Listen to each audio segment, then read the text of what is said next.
Hey there. Welcome to episode 10 of the Artist in Me is Dead podcast. I'm your host, Rhonda Willers. This episode features a conversation with Hannah Kane, who is a dear friend and occasional studio mate of mine. Hannah moves through the world as an artist and wanderer. In our conversation, you'll hear how she prioritizes wonder in her life. And then we meander through Hannah's seeking nature and the teachers that have mentored her along the way, including the ocean. Later, we think about the ways in which our creativity is impacted by our romanticized beliefs about the creative paths of others.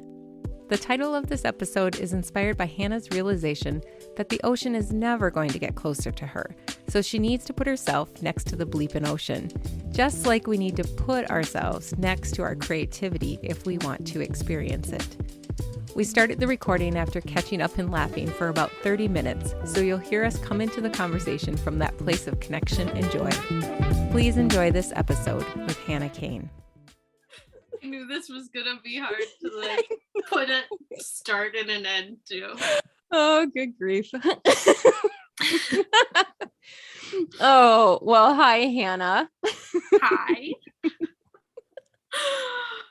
Oh, thanks for being here today so we could have this conversation about creativity. And oh my God, we've just been laughing for about 30 minutes before we even got started. Perfect. This is accurate. This is very accurate. So accurate. It's like we've had one big conversation about creativity for the last how many years? How many years have we known each other? It feels like lifetimes, but I graduated in 2017, so a couple years before that. Maybe? Yeah, a couple years before that we first met. I can't do the quick math. That's 7 years maybe. Oh my God, it feels so much more than 7. I know a lot has happened in that 7 years for both of us. Yeah, it has. So you must have met me, or we met each other because Estelle is 7. So it must have been the semester, right? The semester I came back after having her. Yep. Okay. That would be, There we go. That'll help me now for the rest of my life. Remember how long we've known each other. Yeah. Oh, that's good. Yeah. We've never put that together, but it's true because I remember Mike Helke was teaching intro, I think, when you were gone. Yeah. And I think that's when I was teaching, or I took intro because Randy taught my intro. That's right. Yep. There we go. Oh gosh. So that kind of leads into how I usually start these conversations, which is just asking you to share your background in your art and your creativity. What did you kind of tell us your story about where you started, where you studied, and what you studied, if you studied anywhere. I know you have, because obviously we knew each other because of that, but if you would share for this episode that information. So I started my journey into art with a capital A, I guess. I don't know how you and air quotes. Air quotes and air quotes. Was in high school, and I was wildly depressed and anxious, and I did not go to high school at all, and I went except art class pretty much. And if I was at school, I would always be escaping to the art room, and I took a ceramics class, and my ceramics teacher hated clay. She hated clay. She didn't like how it felt. And she told us that she was I think she had, I don't know what it is, psoriasis or something, it was really irritating to her skin. She did not like me. She did not like clay. And somehow I still found a way to love it. And there were 2 guys in my class who were both had taken the class a few times, and they kind of took me under their wing. And so no one actually no one was taught how to throw on the wheel except these guys who had taken a previous class. And so they taught me how, and they'd teach me little things, and they were kind of my first real teachers in clay. They're just these 2 friends. And I barely got through high school, and Joe Samuelson would come in, and he would substitute teach sometimes. Mm-hmm. He's a And I local was, potter in that area, correct? yeah, Yeah. yeah. So I guess we were talking about school a little bit, and he recommended UWRF for their ceramics program. And so I kind of kept that in mind, but I wanted to go as far away as possible. I was like looking at going to the Art Institute in like out in like San Francisco or something. Like I wanted to, even though I had like terrible grades, I just was like that, or like Evergreen College, this alternative school in Washington. And I told my mom I'd try and get as far away as possible. But I wasn't ready for school, clearly, and so I took a semester off, worked full time. What kind of And job did you have for that semester off? I worked retail selling middle-aged women jeans at the Gap. full time at the Gap, like crazy. But it was really good for me, and I learned to appreciate life again and get really jealous of all my friends who were in college. Mm-hmm. And so then I applied to 2 schools to start in the spring. I applied to the College of Visual Arts in St. Paul. It's like this little Mm-hmm.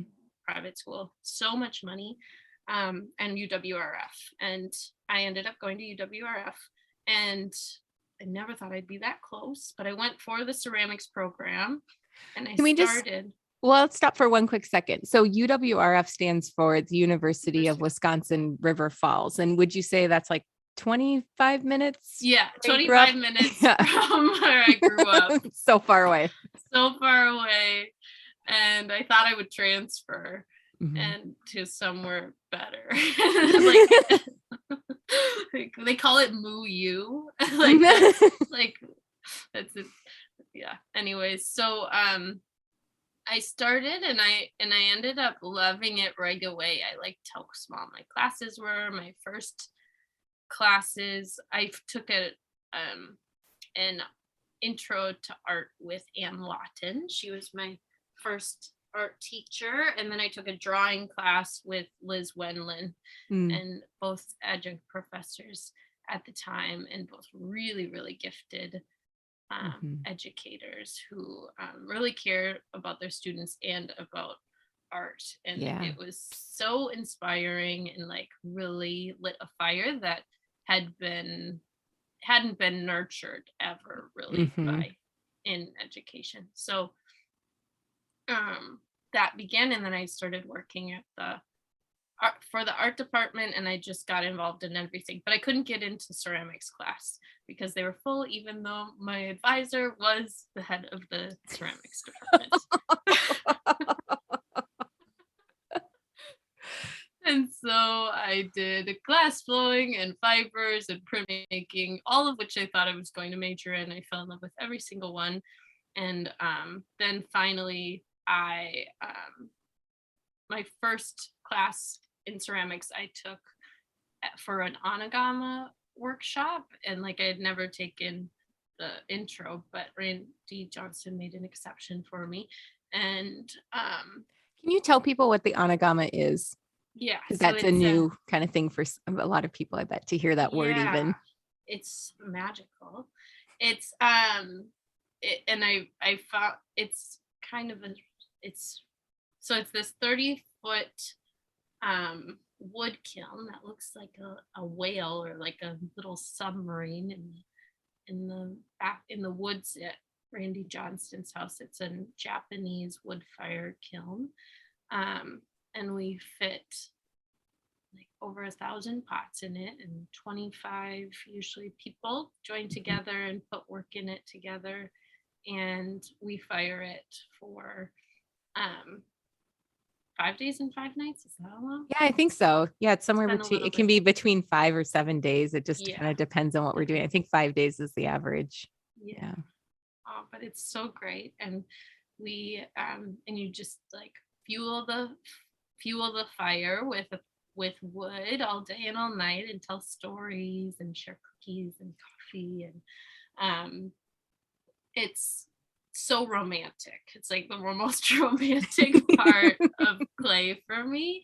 And when I did that, I knew I loved ceramics the most. So then I decided to major in that in school, and Randy retired, and Rhonda ended up being my professor for my final semester of school there. And in my final semester, right before that, Janine Antoni came into our department for what was that called? Oh, Wyman visiting professor. Yeah, Wyman visiting professor from Dr. Bry Wyman, and she kind of shook everything up and made me realize I love all things, but she showed me 5 rhythms, which was so, like, I saw it and I was 5 rhythms is a form of dance by Gabrielle Roth and Janine Antonia's parallel practice, and she shared with us in a workshop. And when I saw her do that, my heart leapt out of my body and became a practice close to my heart, and I ended up exploring a lot of different modes within myself. So ceramics is what I studied. It's just one of many loves now. So after you, I'm going to go back to parallel practice because I think that's really important. So I want to go back to that after a little bit. So after you graduated, 2017, you said, what did you do? So, I knew that I wanted to travel. So I made a goal for myself. At the time it was 1 to 3 years. What my priority was going to be to travel. And so I was saving money. Randy Johnston and Jan McKay, they were going to Chile, and they invited me. Randy was teaching a workshop with Ken Matsuzaki, who is his best friend from Japan, who he it was a great opportunity to go to Kuromiya and take a workshop there. So I saved my pennies, and I had a one-way ticket, and I was going to travel around South America afterwards. And so I knew that I wanted to see the world as much as possible. I never got to study abroad in school, so that was going to be my goal. So I did save up, and I went there, but 2 weeks before I left, my mom got diagnosed with breast cancer. And being an only child with a single mom, staying in South America indefinitely wasn't going to be the plan anymore.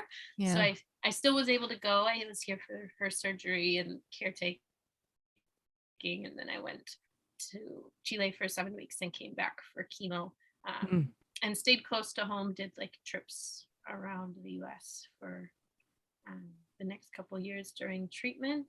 And that goal of travel has been extended just over and over again because I haven't gotten enough trips that make me feel like I'm done yet. So maybe you'll never have enough trips, though. I'm never gonna have enough trips. You're just gonna. I finally just accepted that.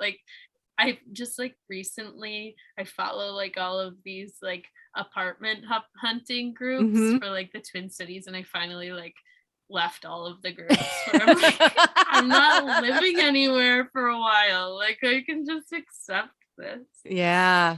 The freedom in accepting that. Yeah, you're a wanderer.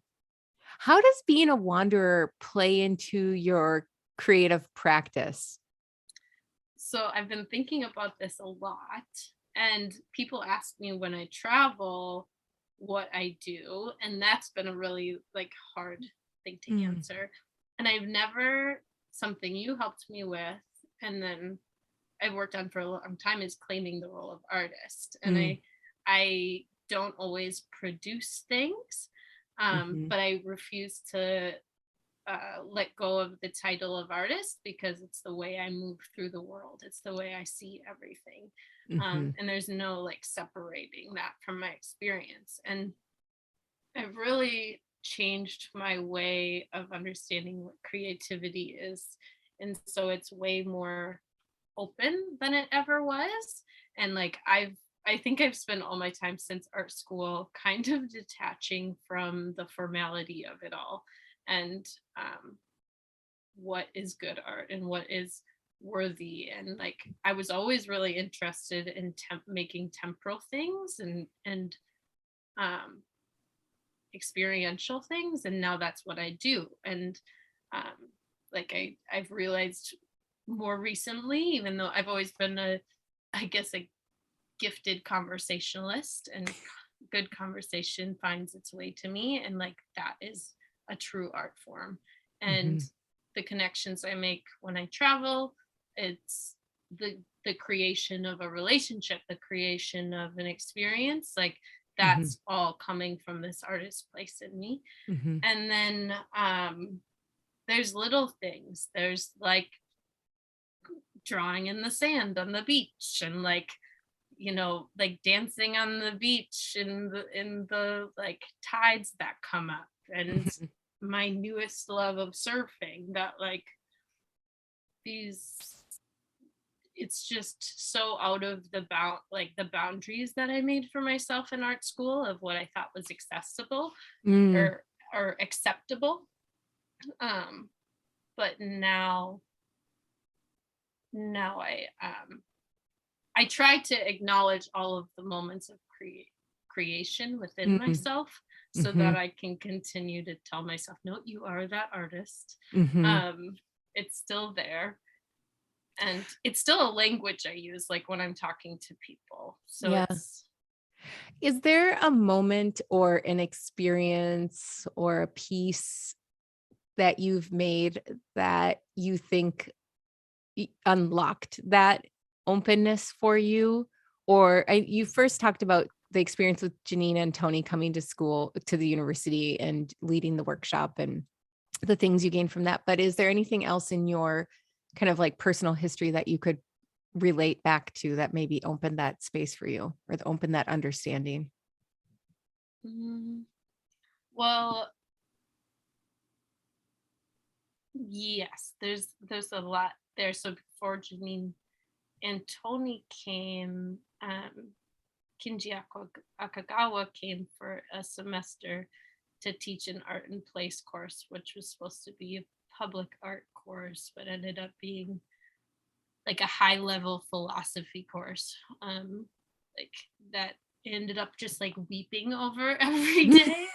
Um, and he he is a dear mentor to me, and we've talked about um, art and life and philosophy um, to great depths. And I Mhm. think that I mean, he's also the one who says, Hannah, like, do you want to be philosopher or you want to be working artist? Like, work, work, work. And I never seem to listen, but I'm always the philosopher. But he has helped me greatly in like um in kind of pushing those bounds with that have been created by art, but also honoring them and saying like they're a part of it, and they're like also nurturing my own process.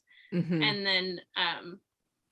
then in my like senior final semester in school, I was like pushing against the bounds of ceramics and taking dance classes and starting to doing energy work.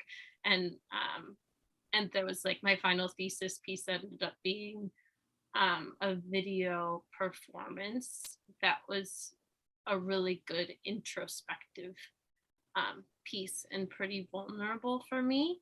And that was pretty good. And there's just been like countless things after that, but it's just kind of like keeping push back, Mhm. I guess. Yeah, I was just thinking about this, like, how does someone, like, hearing you describe these experiences and the way that you've taken them in and brought them into your own thinking and practice and own life, how might somebody do that who's like, I don't even know, like, where would I find that kind of experience, or how would I make that experience for myself? Like, what do you think? Like, how would you encourage seeking out those things, or Oh how? my goodness, that's such a good question. And people ask me this because Mhm. I'm a seeker of teachers, and I've been incredibly gifted with amazing teachers in this life. Mhm. Like really, really amazing teachers. But I am seeking it out. And I think it's an active effort all the time. And Mhm. my most recent experience with surfing. It's my newest passion. Um, but it's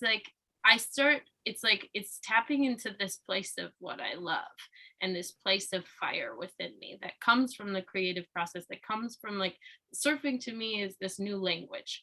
I like never had a relationship with the sea. And I grew up in Minnesota. It's 3 hours by plane to the ocean. Like, I was taught to fear the ocean. I never swam in Mm. the ocean, really swam in the ocean until this year. Mm. And I've found it's just this, it's so, the possibilities of learning with my relationship with the ocean is just so boundless. Like, it's Mm. so amazing. And I can just stare at the ocean. I can walk up and down the ocean, like swim in the ocean. I learn so much every time. And when like watch surfers, they're communicating with the ocean. Like, they've found a way to talk to it and Mhm. like to learn from it in this really intimate way. And it's like when I noticed that and I figured it out, it lit something up inside me. And now I talk about surfing everywhere I go to anyone who will listen. And it brings in teachers. I'm like so Mm. blessed. Like, I am such a beginner, and I have had three super amazing instructors, three teachers Mhm. who would be happy to teach me when I go back, who will teach me when I go back. And I've been offered by more. Like, when I Yeah. talk from this place of passion and interest and presence, like, it draws that in. Mhm. And but you also have to be like, um well, there's like a couple things of like not being afraid to um ask people for their time. Mhm. That's kind of hard. And like, Mhm. um it's especially people who you look up to. Mhm. And to like, I remember someone saying to me once, like, everybody, and I don't do this really, but um like asking people for a cup of coffee, like buying them a cup of coffee. Like, they can always say no, but Right. like, if you express your interest and like your passions, then like that's a beautiful place to start from. And my teacher Kinji, he always says like, I'm not like, you're the teacher to me too.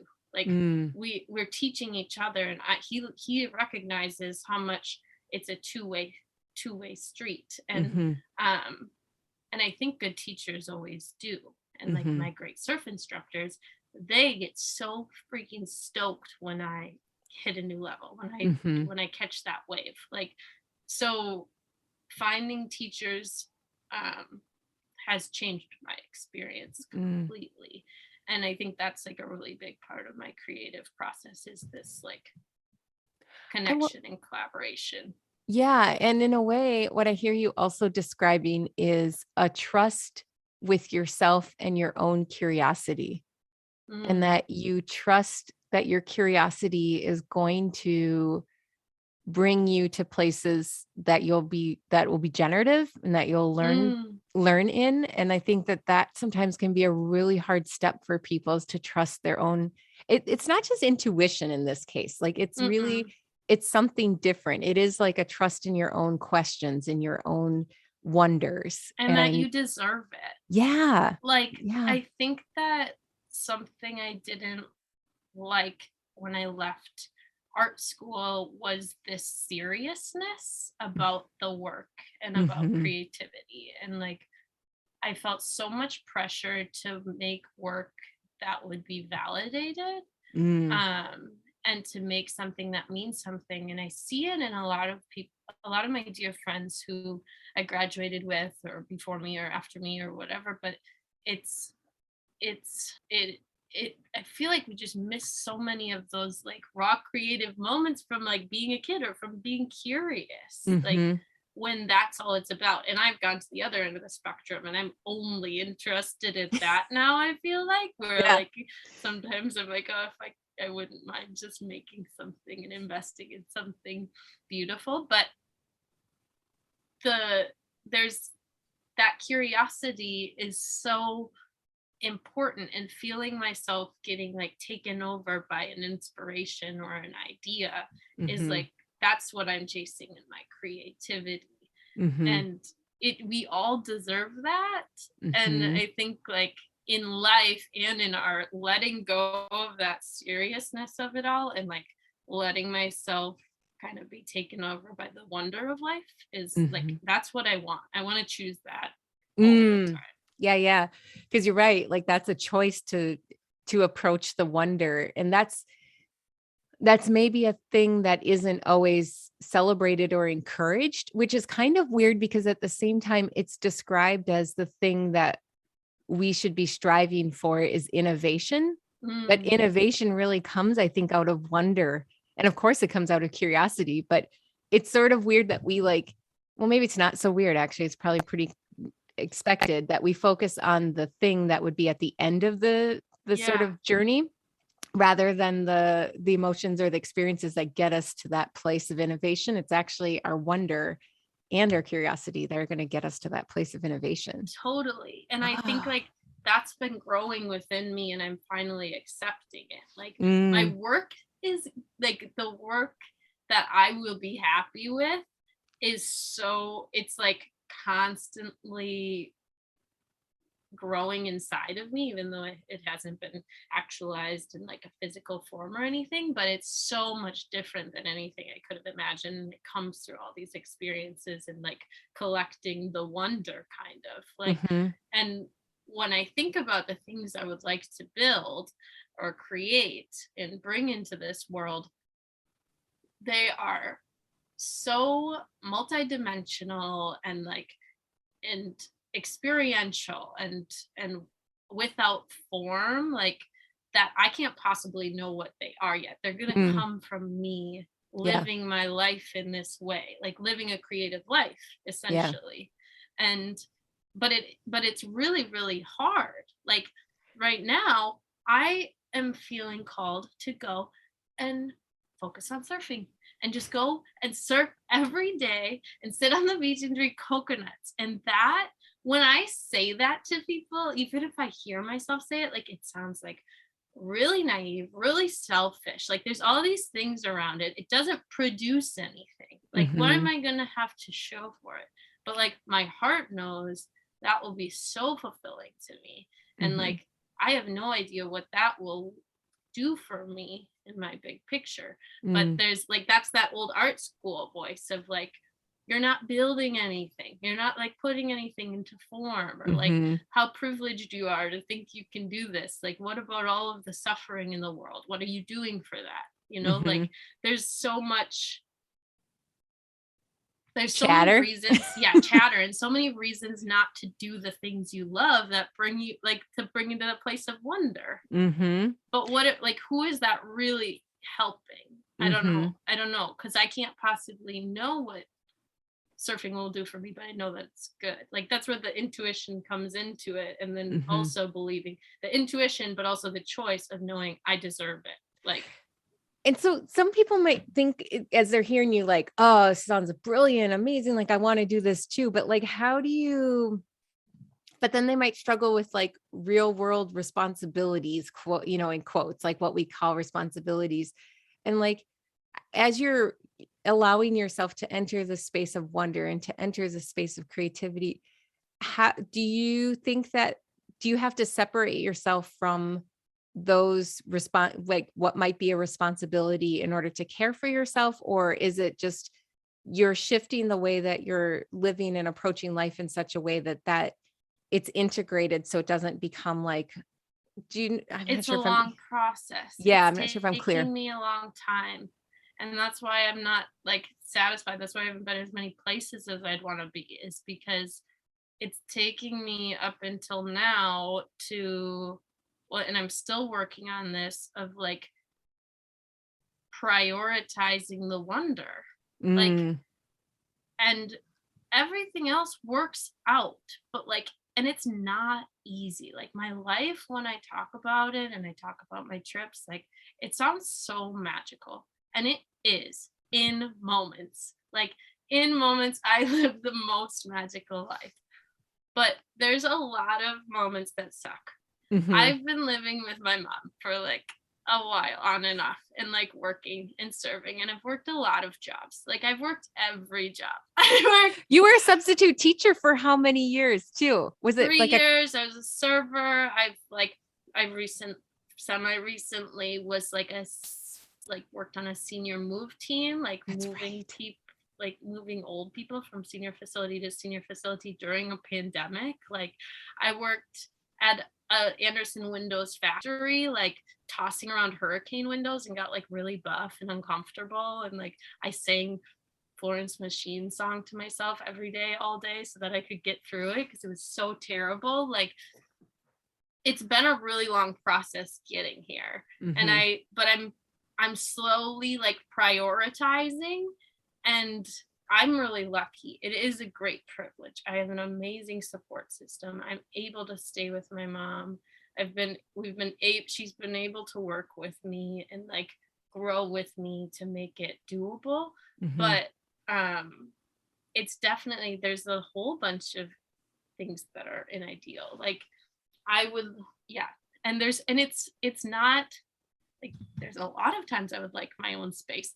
I have like thousands of dollars worth of pottery in my grandmother's basement that I haven't lived with in years, like that I refuse to get rid of, like because I'm Hmm. attached to them. There's so many bits that are not easy. And Hmm. those aren't even the hard bits. I didn't even give good examples, but like it's a choice. It's always a choice. And Hmm. um I Those are need to, like those are the bits though you're describing are things that people would, I think those are the things you'd wonder like, well, how do you do those things? And like, where do you live when you're saving up to do your travel? So I think the things you touched on are actually really practical things that people wonder like, how do I do that? And what would happen to I this part also of my like, life?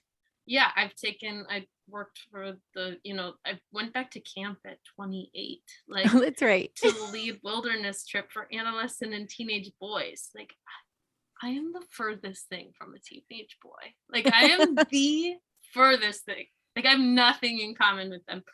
But I got to spend every day outside.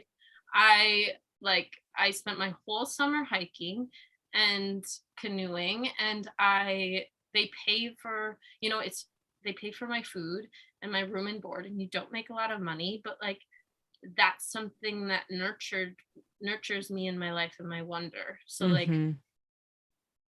there's things out there, and there's other, like, these are my examples of how I've chosen my life, and they've come to me gradually, but Yeah. they don't, they're always choices, and that's like that. I could have made so much more money serving this summer, but Hmm. it wouldn't have nurtured me in the same way. Yeah.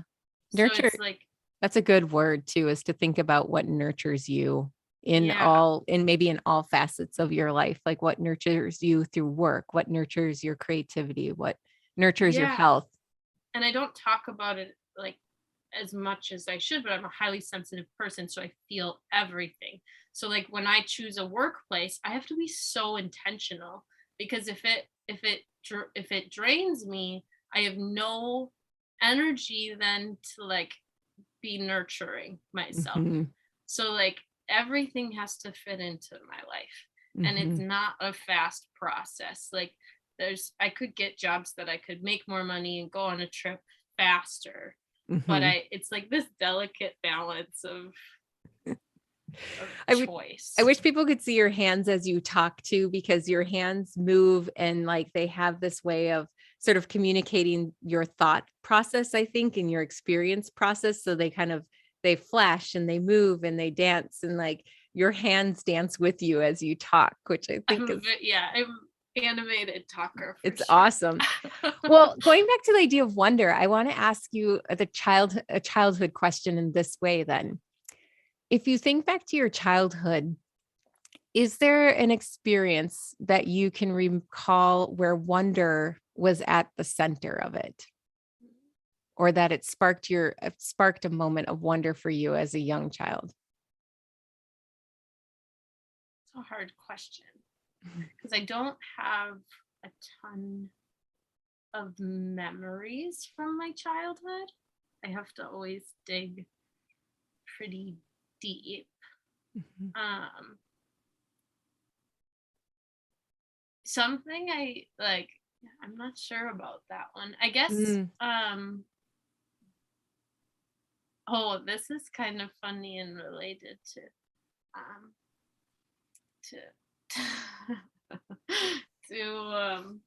creativity.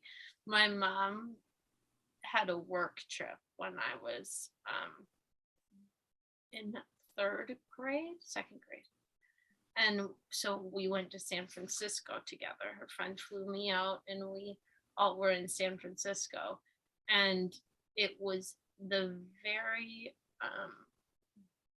first gallery I ever went into. And like the only gallery I went into for my whole upbringing. Like, I don't think we went into museums really at all. Like, was the Thomas Kincaid Museum or the Thomas Kincaid Gallery in San Francisco. Oh, I love it.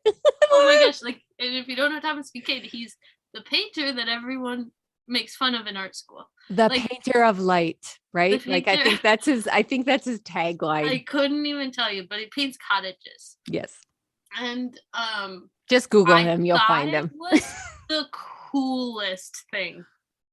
I thought it was the coolest thing. But now that like I'm saying that, we also went to a Japanese garden on that trip that I remember being enamored with, and it was raining, and like for a kid to be like that enamored and want to walk around in the rain in this garden is pretty amazing. So there were multiple things on this trip to San Francisco, and I like just idolized San Francisco for just years and years after this.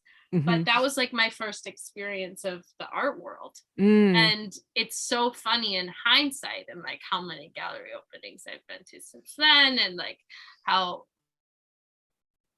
funny, but like that was a glimpse into it. And I would have never, like, I didn't actively, I was creative. My mom was always crafty and we did stuff at home, but like I would have never thought I would have gone to art school. And it was kind of this little foreshadowing, and there definitely was wonder there. And all of San Francisco with its like windy streets and the city, like I just had never seen a city like that. So like the foreshadowing of that to both my traveling and my relationship to art is like kind of telling. Well, and it's kind of funny, like we think like, because when you go to art school, there is a like range of what feels like is acceptable art. And like when you were mentioning art with the capital A before, versus art that's like criticized or even chastised or like, and so to be like a Thomas Kincaid gallery was my first gallery. And it stayed, like it stayed with me, stayed with you, and it showed you something was possible. Yeah. And like the fact, like I remember that how dark it was in there and that all the paintings were lit up. And the light, like it's all about the light, which like, oh my gosh. And they made it an experience by making it darkened, which so relates to the way that you have an interest in creating an experience through your creativity. And to see that like he made this, like to see that he did this and like this came from him. Yeah. And I think that ties in this thing that came up yesterday. I was weeping into an art textbook yesterday, like totally unplanned. This didn't happen for our conversation. Like this is so cosmic for us. like properly weeping into this textbook. It's a textbook I got from Kaylee Spencer. I have it here from Kaylee Spencer for her for an art history like student award at the end of the year, Jansen's History of Art. Yeah. So I picked it up because I've been using this and other art history books to set the computer on for Zoom meetings. The big books are really helpful for that. They are, and they're the only thing they used for in my life. I tell you, I have not opened this book. I have not opened this book since I got it. Like, it's massive. I haven't even paged through it. So I pick it up and I'm like, I'm, trying to go on another trip. So I'm like, I wonder if it's worth anything. And I look online to see if I could sell it. Kaylee's totally gonna listen to this. I'm sorry, Kaylee. And I start paging through it, and instantly I start weeping. And I wrote about it. Can I read it to you? Yes, please. Okay. And okay. You're also an avid journaler, which I think is good for people to know. Like, you keep an active practice of that. Sometimes. Well, like in spells, but it's like something you come back to, I think is what I mean by that. It's something you really come back to. Yeah. To me. It is. Words are really a good tool for me.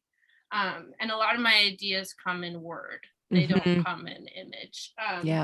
And so writing is something I would like to invest more in. But this one came to me and I was like bubbling. So I lifted up Jansen's History of Art only to check the title and see how much it's worth used online. Can I sell it? I start flipping through and I'm yanked in so quickly I couldn't stop. Flipping back and forth, prehistoric caves to Rococo, the Middle Ages to Post-Impressionism. In no time, I'm weeping. I'm weeping with humanity in my lap. Our history here in creation, found documented and saved on accident or on purpose. It's all the same. The Awaking Conscious by William Holman Hunt. She grabs me, I read about her, and take a photo for later, thinking how much has changed since it was painted and also how much has not. Tears fall, and I page onto Cézanne and Seurat, flushing through memories of these images and overwhelmed by how they captured delight, what that did for us then and what it does for me now. I think, how can I possibly create anything? I flip to Gauguin and I'm sure I cannot create anything. I feel everything in these pages, and I feel all of the souls that dared to make something outside of themselves, to try to make physical some moment or idea of greater than or just as or this is. I wonder if they felt like I do, overwhelmed to try and pin down any of it. Think I could. I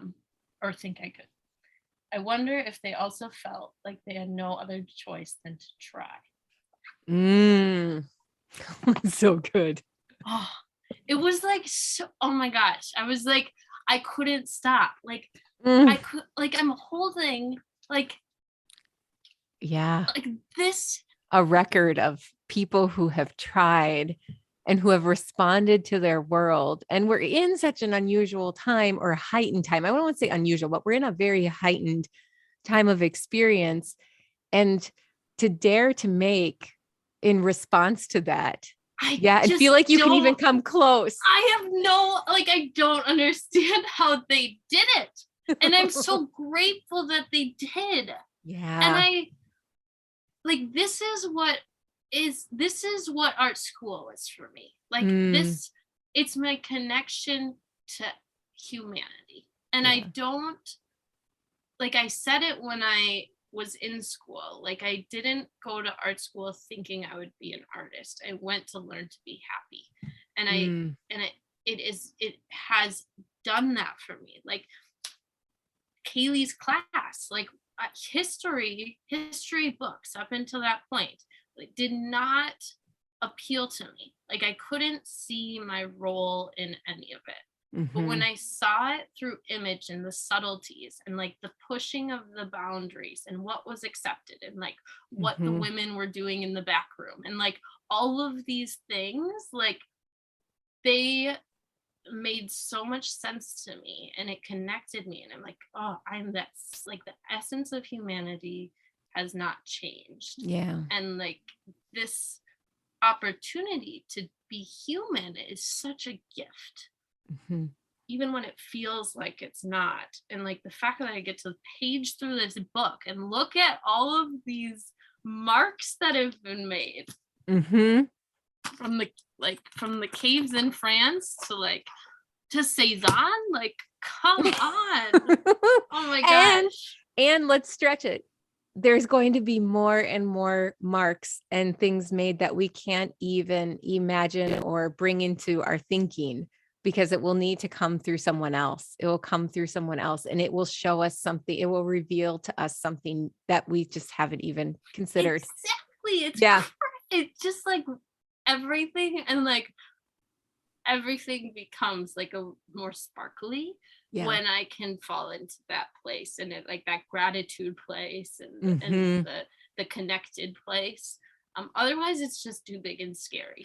Okay. So let's talk about that a little bit. Like, so you had this experience with this book yesterday and it became a bigger connected, like very nurturing, giving experience in a way of connection. But has that ever at times done the opposite for All you the where, time. yeah. So It's the let's talk about it's a that. Yeah. okay, yeah. How do I make something? Like, oh God, how do I look at that and then say, yes, I want to try and make something?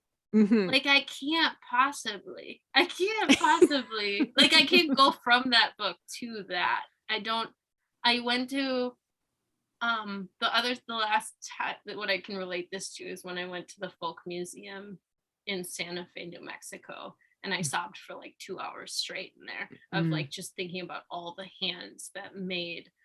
And there's like here we have names, like in right. the folk museum there's like no names, no maker, no trace of the maker, but their marks. Like Hmm. that really got to me, and there's so much in there. And I that's easier for me. Like Mm, that's easier for me, and um being the maker whose work is documented accidentally appeals to me far more than like on purpose. Like putting work into shows does not appeal to me. Like being like standing in front of something I made does not appeal to me. Making why? Can you talk something about why though? Do you know? um I think that I think there's a lot there. Yeah. Um, I think that I like the idea of making something coming through me and then being separate from me Mm, and like not reflecting back on me, like just being that thing. So I hmm. make these like porcelain earrings that I've loved. That's been like a fun creative hobby in the last few years, and they're just like I had to make them not because that's what I wanted to put out into the world or I feel like it's important work, but it was like almost making something um so such like just like a raw adornment and expression like that's just small and easy to put out in the world that I could like separate myself from it and own it and like attach Hmm. myself to it. But Hmm. if it's like it's really hard to make things and that are coming from that place of whether even if it's source or from within me that's vulnerable, and then to like let everyone attach stuff while it's still attached to me. Like I'd Hmm. much rather have it just be on its own and like know that I made that and then Yeah. let it live separate. Yeah. It's easier. It's not um Well, you're less vulnerable to judgments, maybe, or personal, where it comes back to a personal like back to you as a person. Yeah, and I think it goes back to the art school. Like, what is it doing? Like, what Yeah. is the work doing?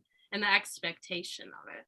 And I think Mm, that's like, I like now where I've gotten to, I would like to make more things. mm-hmm. But like, I like to the place I've gotten to where my work doesn't have to do anything for me to value myself, Mm, or for it to be worthy to be in the world, yeah. or any of that, like Yeah.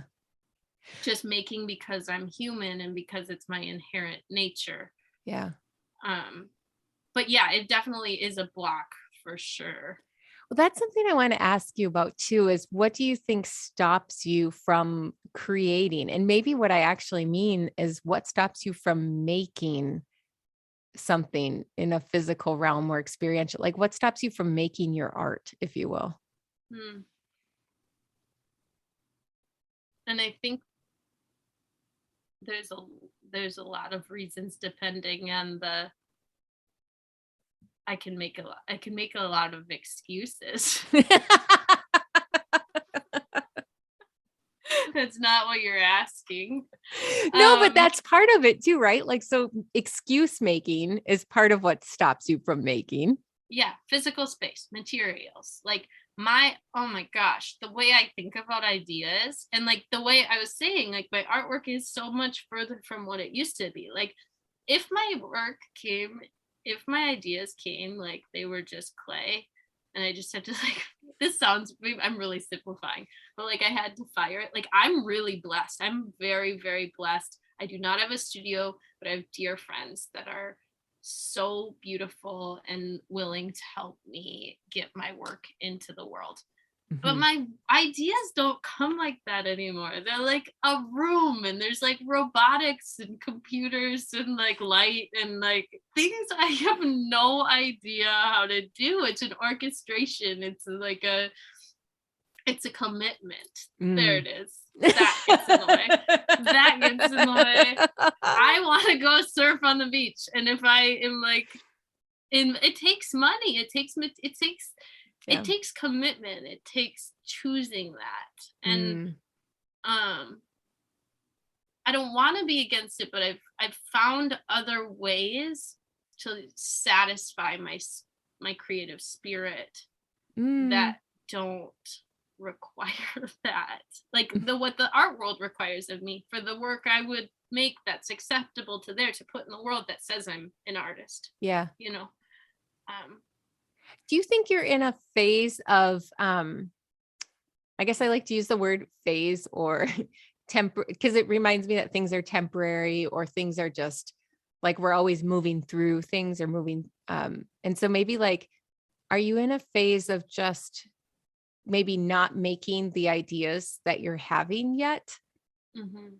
And that like, so trying to get the question that I really am, like how when sometimes you have a question in your head, but it doesn't quite come out through the words. Mhm.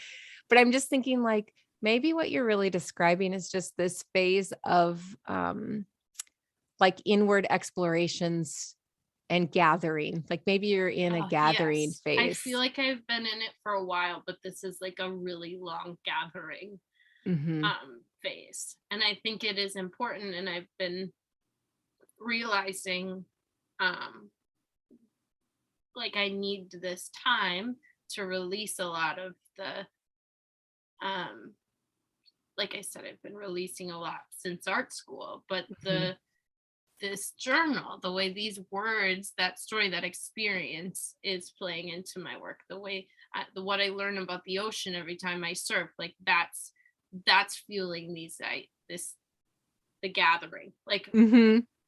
And I do need to, and then I also need to get to a place where I'm not itching to go somewhere else, Mm-hmm. so I can really allow myself to be and to create from a place that's sturdy and solid, Mm. kind of. Do you get like a feeling like it's funny you use the word itching because that was the word that was sitting in my head for a minute just before you said that. I was like, I wonder if she gets the itching to create and make. And that's when you have like the nudge that it's time to like pause the gathering and start putting some things out from the gathering. Yeah, definitely. And I've been feeling it lately. And we talked about this a little bit before, but it feels like we're in like a deep collective place of creativity. Mm-hmm. And I'm a really sensitive person, and I'm feeling all of that. And then I'm also feeling it within myself. And so now I'm in this new place where I know I'm not willing to give up the life I've chose of like wandering. Mm-hmm. So how can I continue to make and wander? And how Mm-hmm. and what does that look like? And what modes are accessible to me? Mm-hmm. Because clay isn't the most mobile. Mm-hmm. That's not where a lot of my ideas come, but it's a nice conduit to making. Mm-hmm.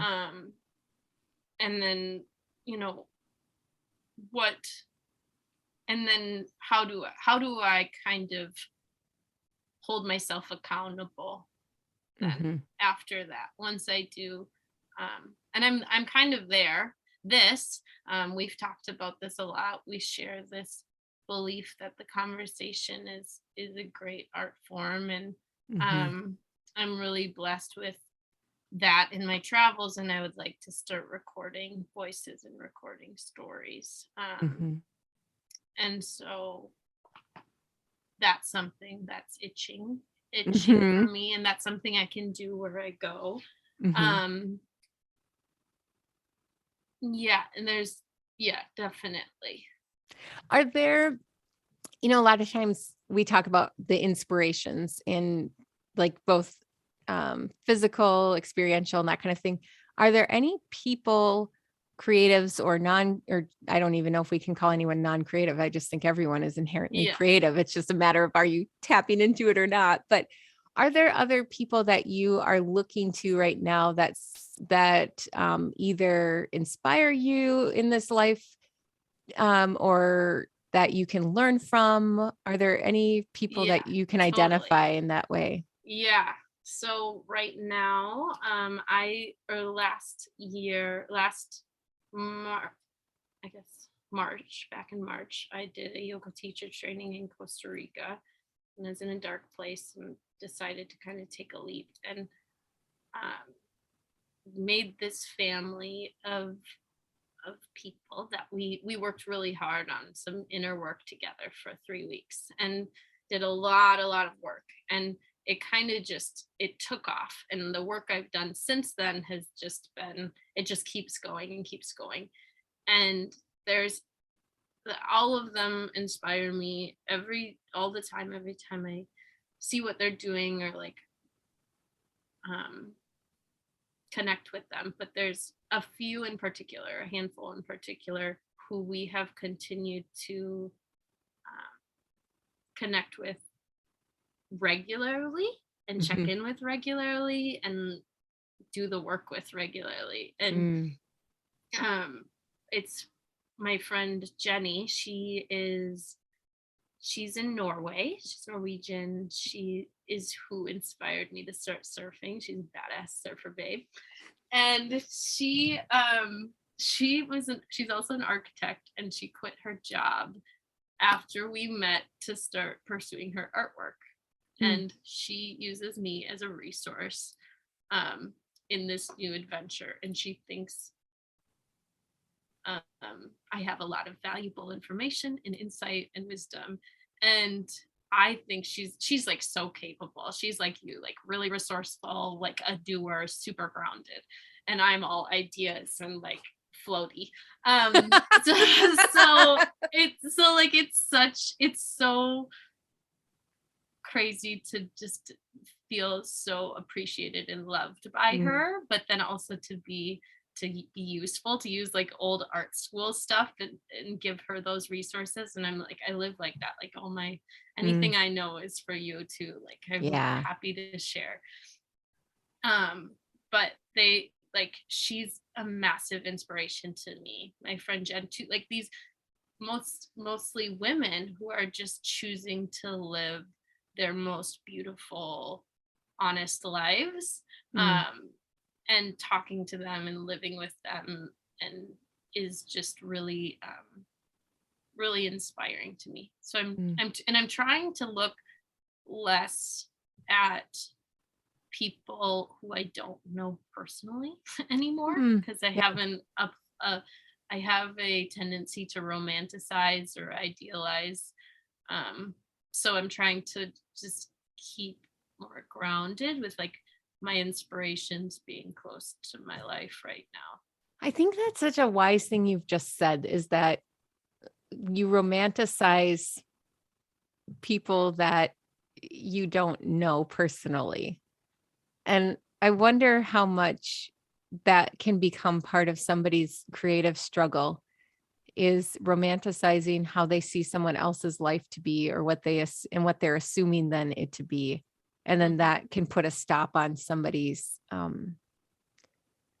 like capacity to believe in their own agency to create and their own agency to Totally. make. And it's not as accessible to me. Like, Right. I am thoroughly obsessed with Janine and Tony and Anne Hamilton's work.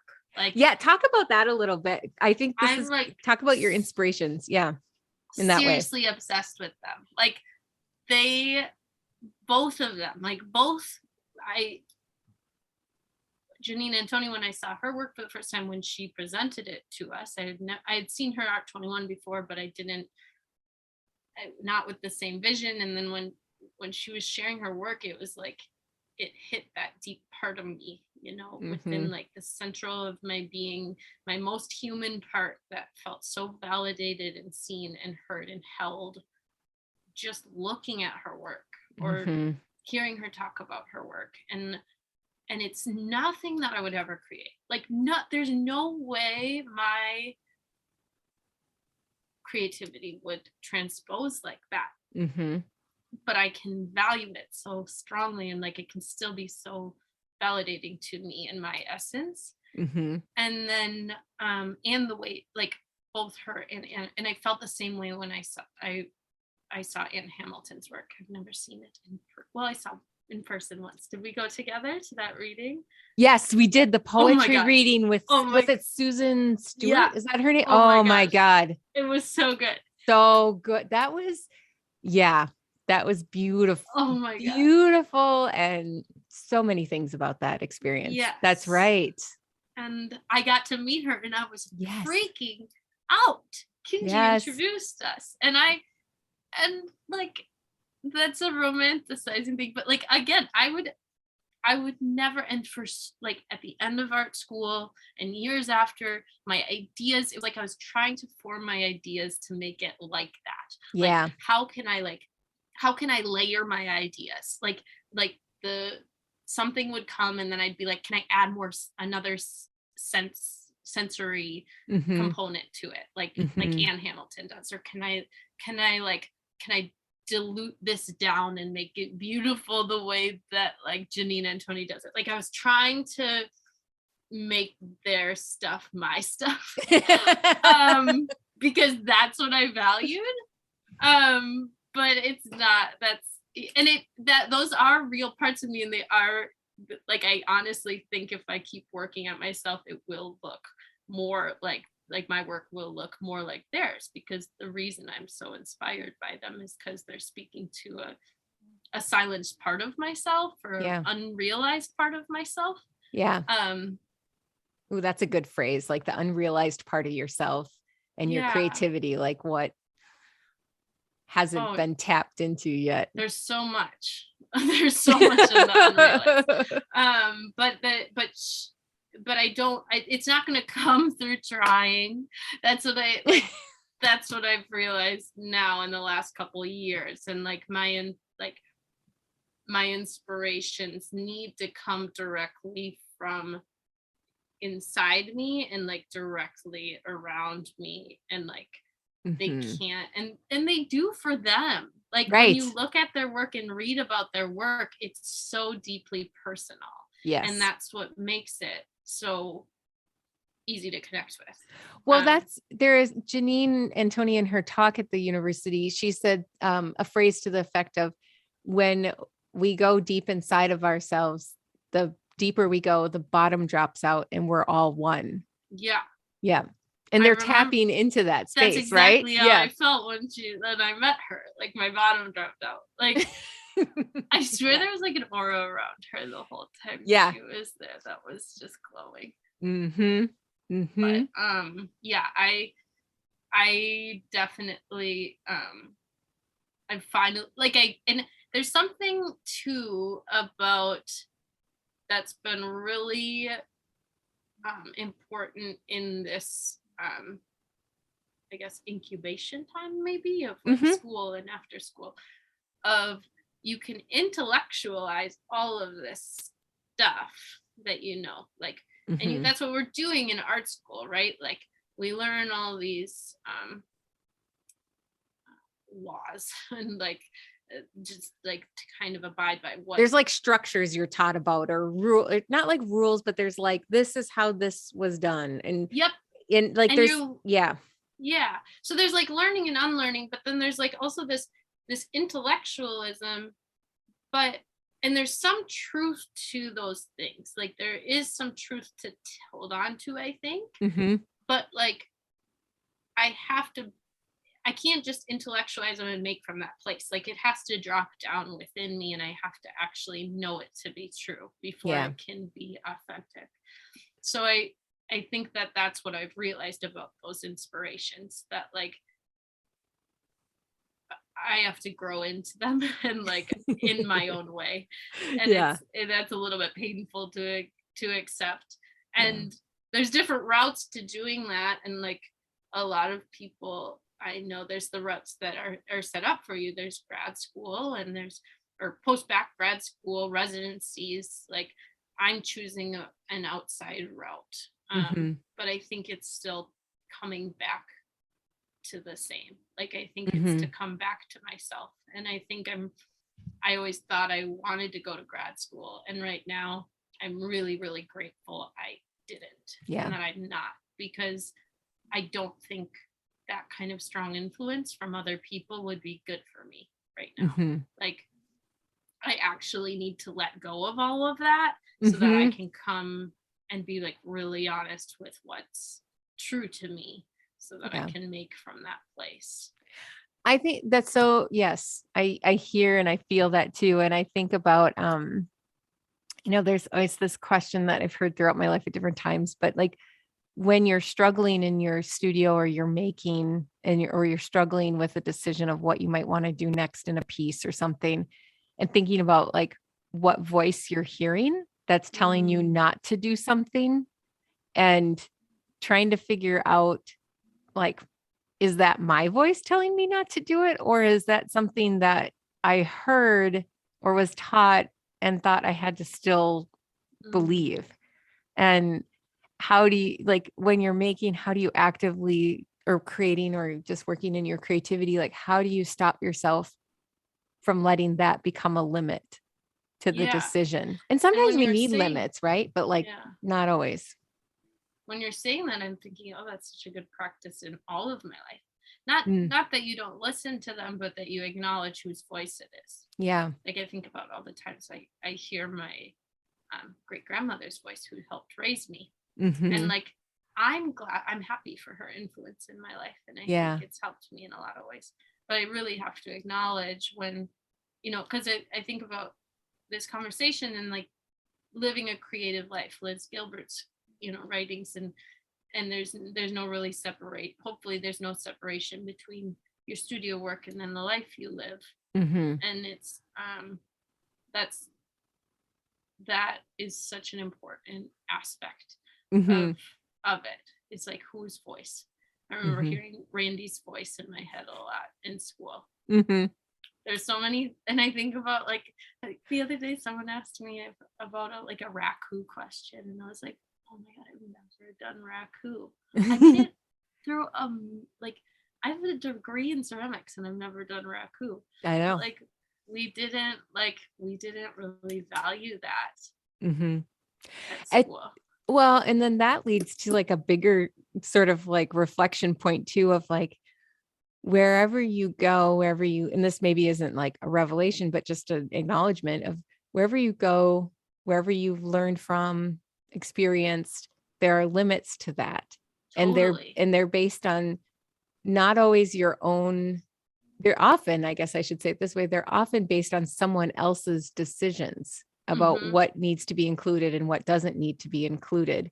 Yeah. And right. And bringing awareness to that then can open up your creative process too. If you're like, oh, you know what? I didn't learn Raku because it wasn't valued in this program. But if it appeals to me, then I need to like bring that in. Yeah. Yeah. Well, and it's not a bad thing either. Like I No. want to emphasize, like, Yeah. I'm so grateful. Like my first ceramic class that fired an Onagama kill, Randy Johnston's Onagama kill. Like I'm deeply blessed.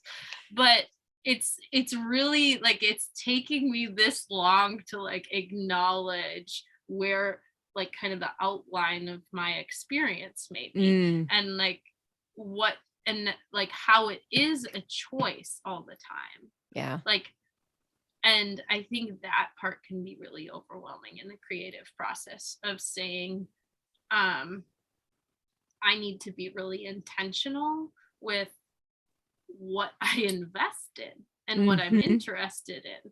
Like, because, and especially now when I'm scrolling through Instagram and I'm exposed to so many beautiful things all the time and so much, like, or just the internet or the world, like, there's so much information to pull from.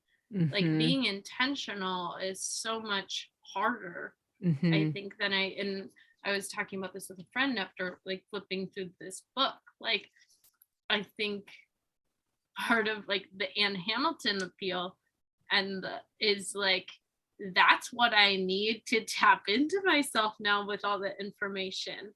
Like I need to for something to take over all of my senses and to like completely pull me in that way. And you know, like I have to be at a place I'm like a really good place to go into a museum and get pulled into a painting. Like I have to be in that right. I had to be at the right place to open this book and have that experience yesterday. Well, just think about before the pandemic started, you and I, my last weekend out was with you at the Minneapolis Institute of Arts, and we saw the exhibition on refugees, right? And it was maybe the most powerful exhibition I've ever seen. Yeah. It was so intense and it drew, I couldn't even talk to you, I don't think, while we were there because I was so a part of the experience. Talk for like, we were there for hours and we didn't speak. And that's really rare for you and I. Yeah, it's true. It's very rare for us. I was trying to explain the experience to somebody and I couldn't explain that video in particular and like how that appealed to the senses and emotion.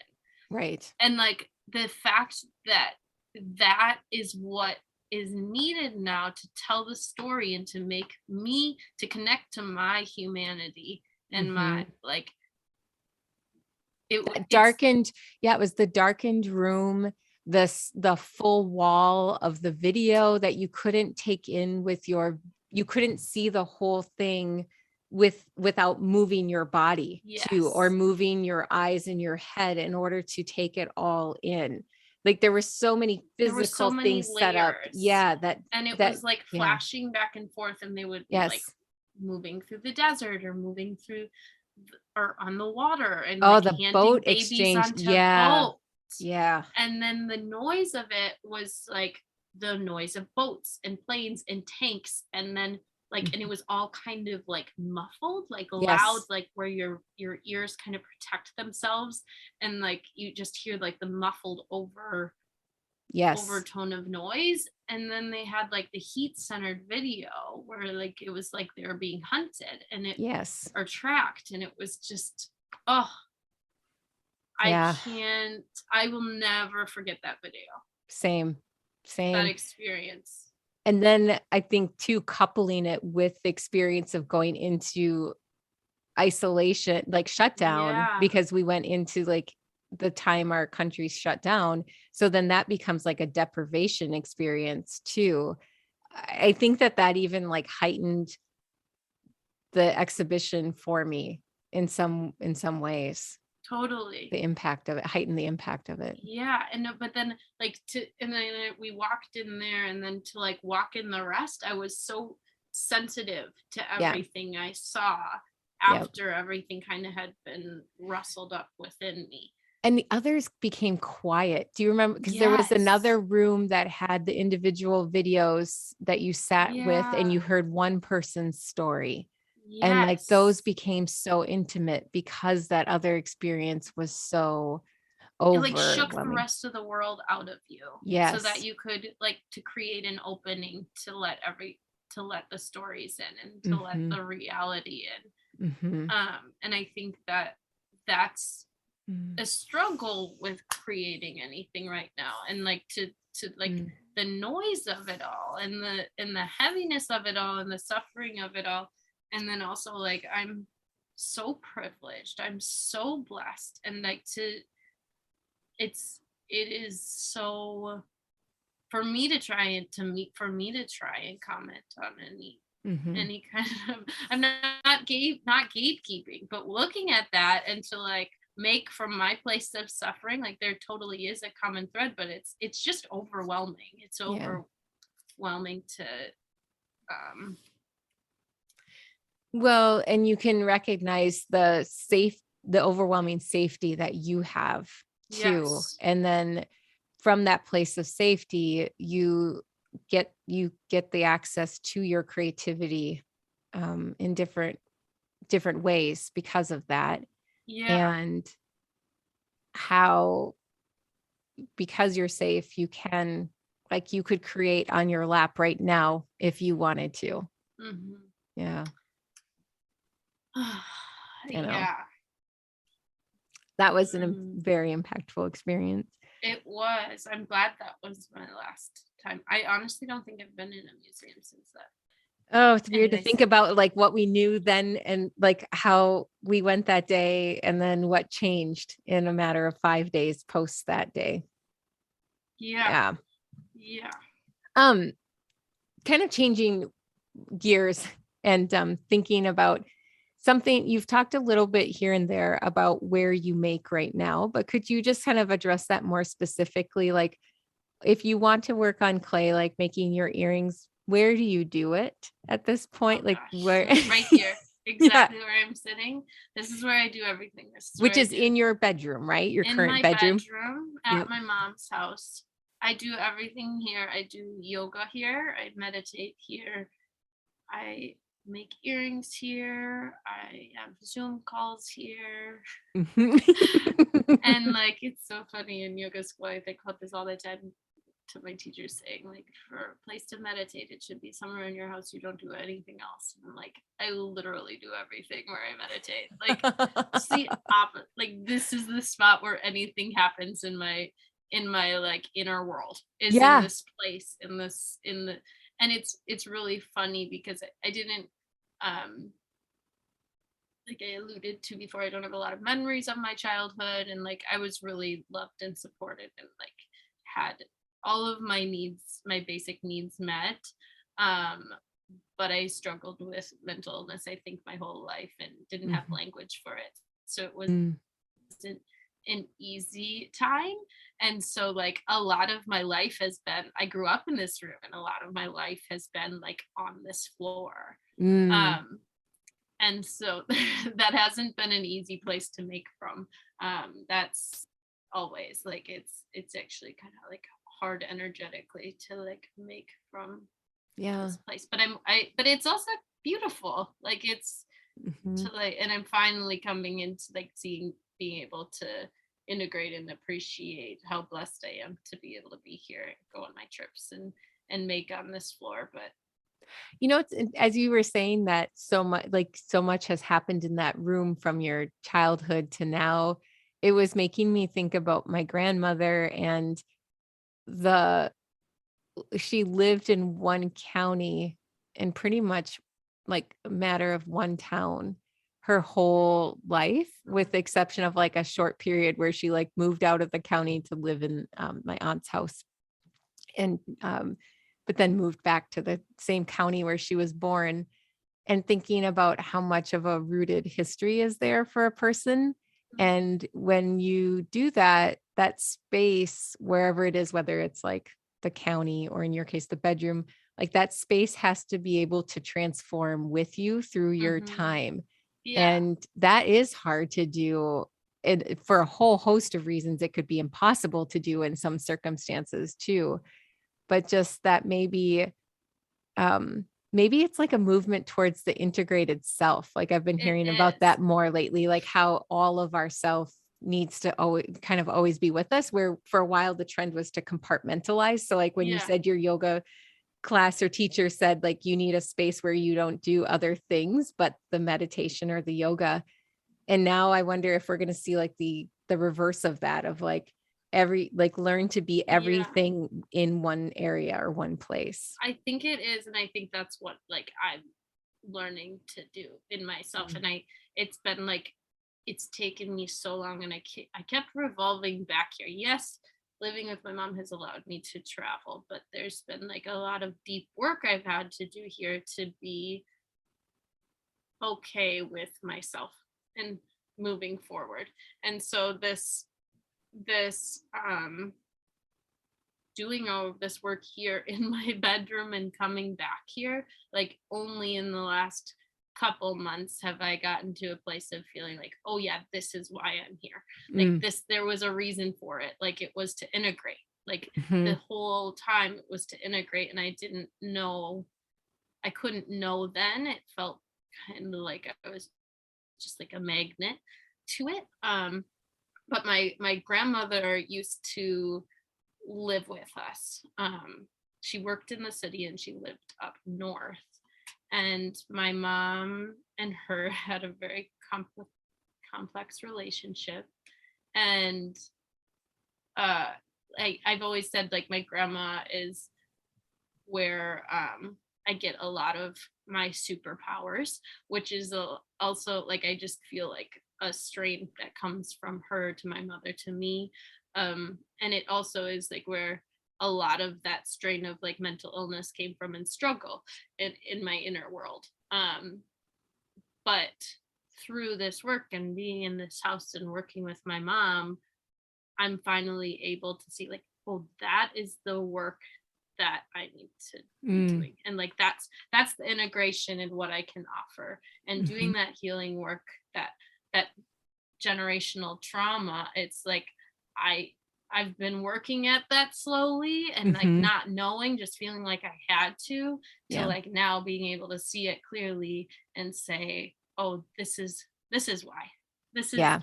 and like that's the integration. And my grandmother passed away a few years ago, rather suddenly, and I wasn't that close to her before she died, but since she died, I have felt immensely close to her. And Mhm. I felt like I feel the liberation of her spirit as I continue to integrate and Mm. live fully and like release these old patterns. Mhm. And so yeah, it doesn't matter that I make earrings here, and like it's actually good. Like it's not easy, and like Yeah. I don't like it all the time. Like I would love to have a studio and love to have a separate meditation place, but I think this is important. And like Mhm. those things that get in the way are a lot of the things that got in the way for my grandma. And like Yeah. she didn't have a lot of the resources I have, and I get to choose all of that stuff. So that's like exciting place for me. That is. And I think it's also kind of can be tied back to or connected to how we can often tell ourselves, if I had this Yeah. blah, blah, blah, if I had this space, if I had this material, then I could make make the greatest piece or the greatest something. And whenever I try to think back to stories that I heard about artists through art history or other, little stories that people tell you, it just feels like people are just using the things they have access to. I mean, you can Oh go to my something gosh. as classic as like, I think it was Titian and Yellow. And like when, or not Titian, no, oh, what's his name? Turner. That's it. Mm, When Turner finally got a cadmium yellow, when it became available, it was in like every painting of his from that point mm, forward. And I think like that's we can forget that when we look back on examples, or when we look to examples of people that we maybe admire, like their work, we can forget that they're just using what they have access to as well. So what do you have access to? This is like bringing up so many things. First, the book yesterday. Of course, yes. I'm like so stuck in this book, and I was like reminded of like lapis and like how no one had blue. Right? No one had blue, and like it's part of our obsession with blue, I'm sure, because no one could use it for so many years. Yep. And then I'm looking at like Michelangelo, and what he did with blue is like crazy. Like blue looks like gold in these paintings. Like, how does blue look like more sparkly than gold? But he did that because he had to, because he was lucky. And then I was talking like, I would never want to be the person who had access to blue and the pressure of using blue. Like, that sounds horrible. Well, and I was just reading earlier this week an article about, because of supply chain issues right now and access to even like what's happening in mining and things, that certain colors of art materials are going to be harder to find in the coming months. And blue was one of them, because ultramarine, even that's your color. I know, I love blues. Even the synthetic, like process that's used to create synthetic ultramarine is having trouble something with the plant. And I'm just like, I'm also really glad I have a big, selfishly, a stockpile of cobalt carbonate at the moment. And so I'm like, well, I'll be good on blue for a while.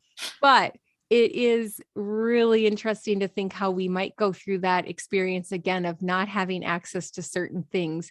So then that makes me deeply curious of like, what is the art that will be made during this time when we don't have access? Yes. So I think, and I've been already going through that in my own personal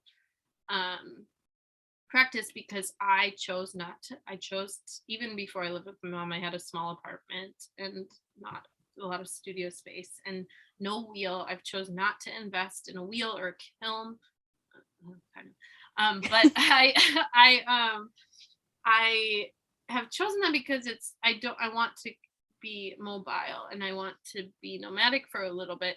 But I was very blessed. I taught in like not far from my house. I taught classes in ceramics, and then I was the local house sitter for all my potter friends. So like whenever anyone was out of town, I would house sit and I would get to use their studios and make pots. And this kept me active in clay enough, like more than enough actually. Like it sustained me in even like making, because it was good. It was accountability. Like when I was there, I'd like have to make something because I'd have to take advantage of it. Which is always an issue for me, the accountability factor.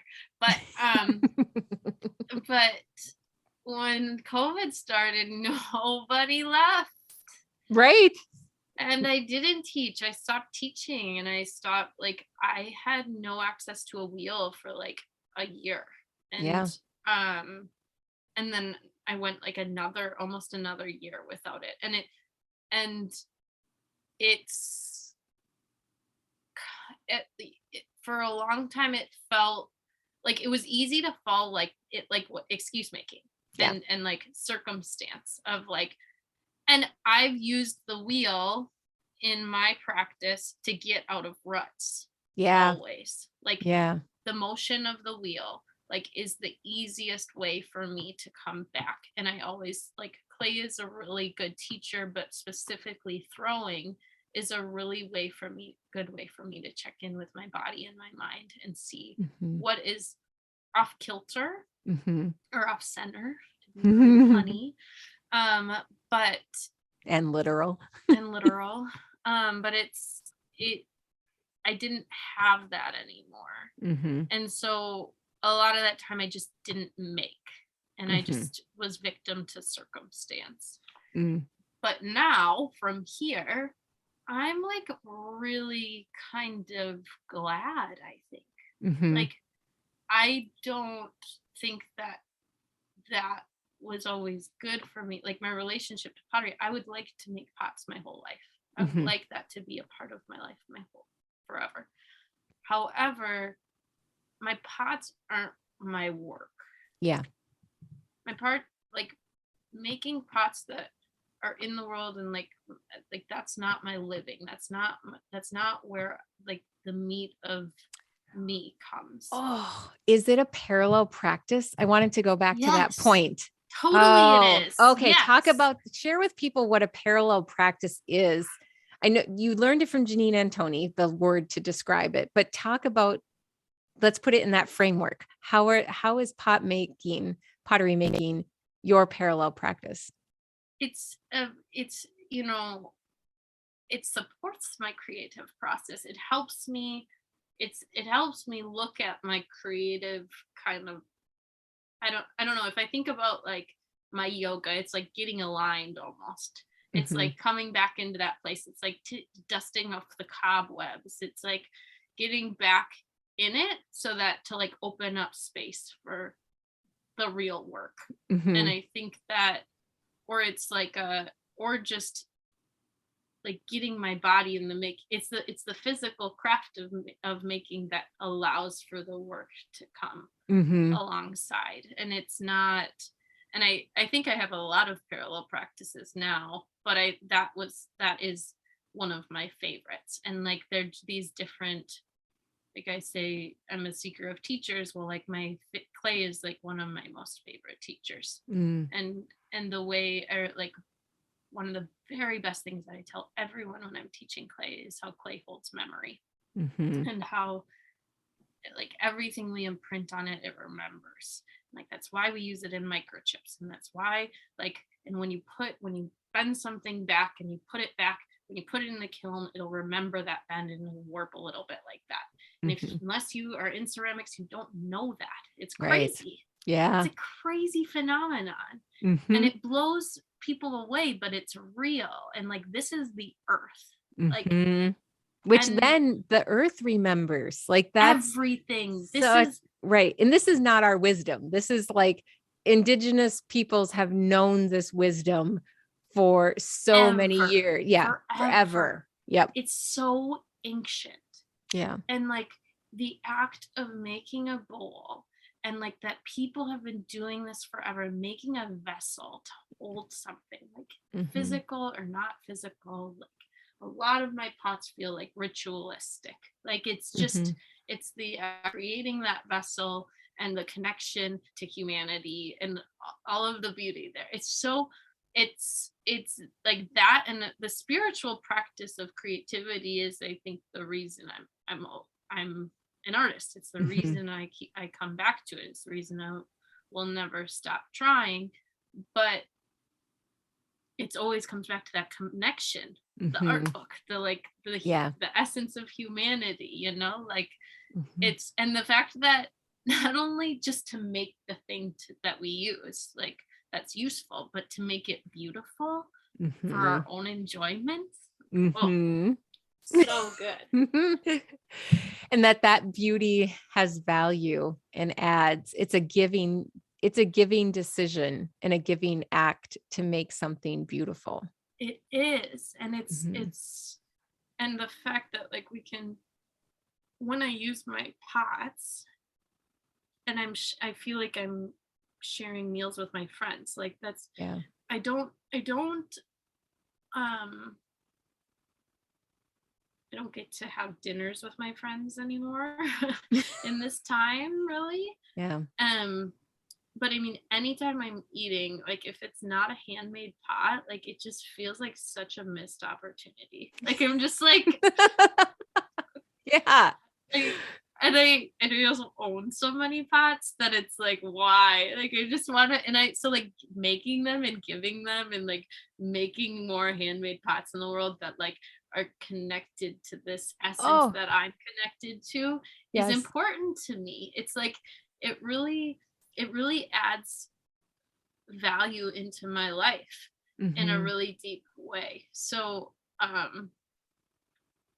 like that's that craft and art thing that Mhm. I, but it's like, and that's that also the like um what is the, what's the name I'm looking for of the, The Unknown Craftsman book? yeah, the unknown craftsman, like that's the so appealing to me. And like in that way too. Mm-hmm. And people get so mad at me. I never sign my pots. It's like, well, it doesn't matter. I know. Well, and especially I think when you put your pottery in the framework of your parallel practice, like in that way, it does become this anonymous act because it's not about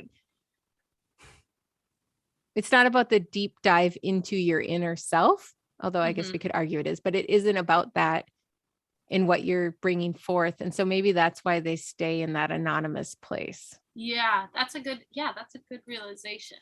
I never really, and I think this is a new realization, because I think I've clung to pottery and the possibilities of my life in clay a little bit. And I think a lot of, like, not just me, but us who like went to art school can cling to these expectations of what, like, of old dreams. And it is hard to claim it as a parallel practice, because I have a lot of resources that many people would die for, would love to have in the ceramics world. Like, right. And if that was my access point into myself, that honestly would be an easier choice for me. Like, that would be like great, because I know the path, what that looks like. I know people who would help me get there, and like I would know how to do it. I went to school for it. I have like all of these possibilities there. Yeah. But that's not. But instead you're going this other route that is imagining and building something that maybe exists, but very few at this point, or maybe you're going to build something new for someone else to imagine, like to see as a possibility. Yeah. And it's so unrealized at this moment. Like, I get little visions and glimpses of it, and then I know almost in the same vision that like it's even better than that. Yeah. How do you, okay, we kind of talked around it, but I do want to just talk more directly to it. Is the point, like, how do you know when you're disconnected from your creativity or disconnected from your access to it or something?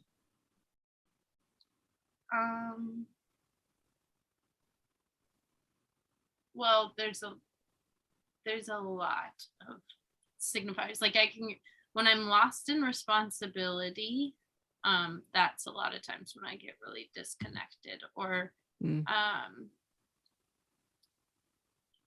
money focused has a direct correlation to a lack of creativity in my life. That's one way. But I also, like, this is something I'm like learning, and what I'm saying about like finding new modes. When I'm traveling a lot, I'm super aligned, and it would be a great place of creating, but I don't do it. I don't do it. I like don't, and I almost am just like, I do feel blocked when I'm in that in kind of total travel flow, because I'm in that temporal experience of just being really present and living, which I think has its value too. But if I am going to commit to any ideas or building something for myself, then it needs to I need to find a way to fit it in. So like the voice and the words, like that feels really doable to me. And then I think, like, as I do things, or like the routine, there's so many things. The routine is so good for me. There's so many things I know to do. It's just actually implementing them. So when I get out of routine, then it's harder to write or harder to doodle. So when you want to come back to your creativity or come back to that practice, it sounds like you need to build routine back in. I have to build it all. Like I Yeah. have to build it all. And this is what I'm realizing for everything. So like what my realization about surfing is like surfing doesn't work unless I build my life around it. Mm. Like the ocean's never gonna get closer to me. And you know, it seems really obvious, but it's like it's not. Like I think about the ocean all day every day. But it's like I'm still 3 hours away by plane to the ocean. Like 3 hours by plane. And I Yeah. think about it all day, every day. Yep. Like, you know what an obvious solution is? Put yourself by the goddamn ocean.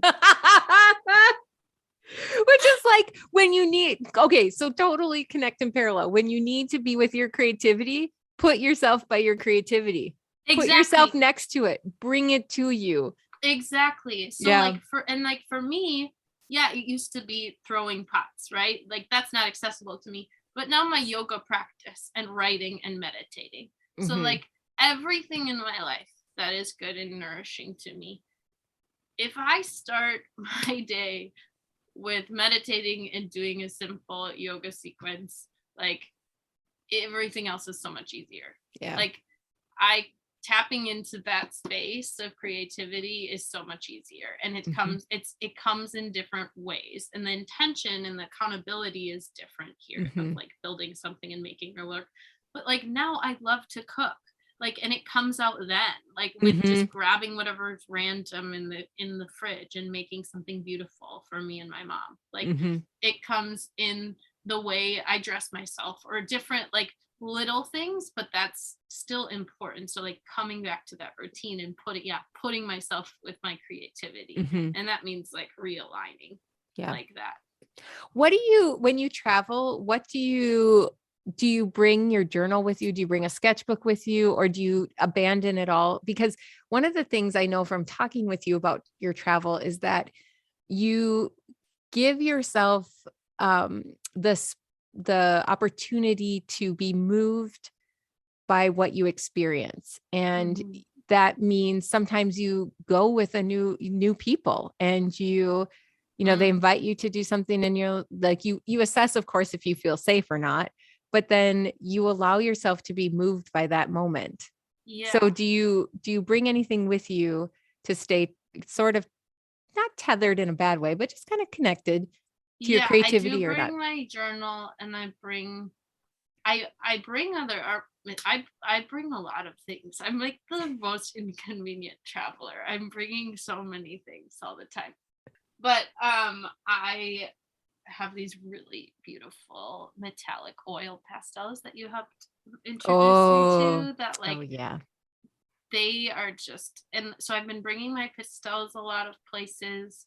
I try to bring a handful of colored pencils, and like that just for like tiny moments. But the thing, I don't really create anything, and sometimes I'll jot things down or take a voice recording. But what I get from these times of like being untethered, what I try really hard is I like try to remember, and that's really hard for me because I don't have a great memory, but I carry the stories, and I collect stories, and the stories I have from my trips are pretty incredible, and they're great. They're a great gift, and I'm realizing like that is my creativity of that mode. But there's a way to do it in a more organized way, which I'm finally thinking about now.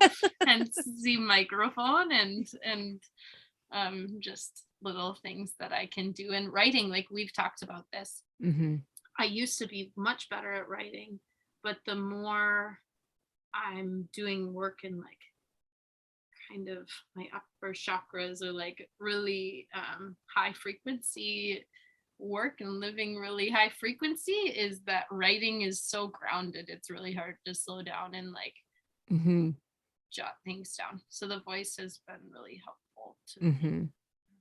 Yeah, thinking, you know, and this ties back to that Anne Hamilton and Susan Stewart presentation, and how they were reading at the pace of their hand, and how reading at the pace of your hand is different than the pace of your mind. And even hearing you describe like writing versus recording your voice. And just, I think pace is an interesting concept to kind of pull from too, is what is the pace of our creativity?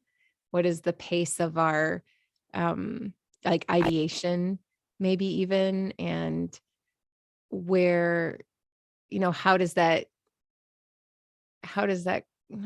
like influence what we do Oh, this creatively? is a I feel like this is a fruitful topic for me. Yeah. Because I've been thinking about that a lot with myself. And if I like now listening to you say that and reflecting back on school and everything kind of up until this point, I and knowing now that I do operate at a pretty high frequency in terms of my ideas, and I'm not very grounded. Like I've had to work really hard to be more grounded. Um, my ideas change a lot before I can actualize an idea, Hmm. and staying with an idea um, isn't very appealing to me when they change or leave before I can find them, or I change before they're in fruition. Like Hmm. that's super disappointing. So I think that's part of my commitment issues. Is it's like, oh, why even pursue that? Like it's almost like I have to build my ideas with the openness to change, which isn't Mm, easy because like your idea needs some structure to keep it there, right. to keep accountable, to keep on it, so like how do I do this thing, because I have ideas all the time and I invest in them in these small ways and then they just kind of. Because you need both, right? It's the openness of exploring where the idea can move and change to, but also the focus to keep it moving forward so that it does Yes. become.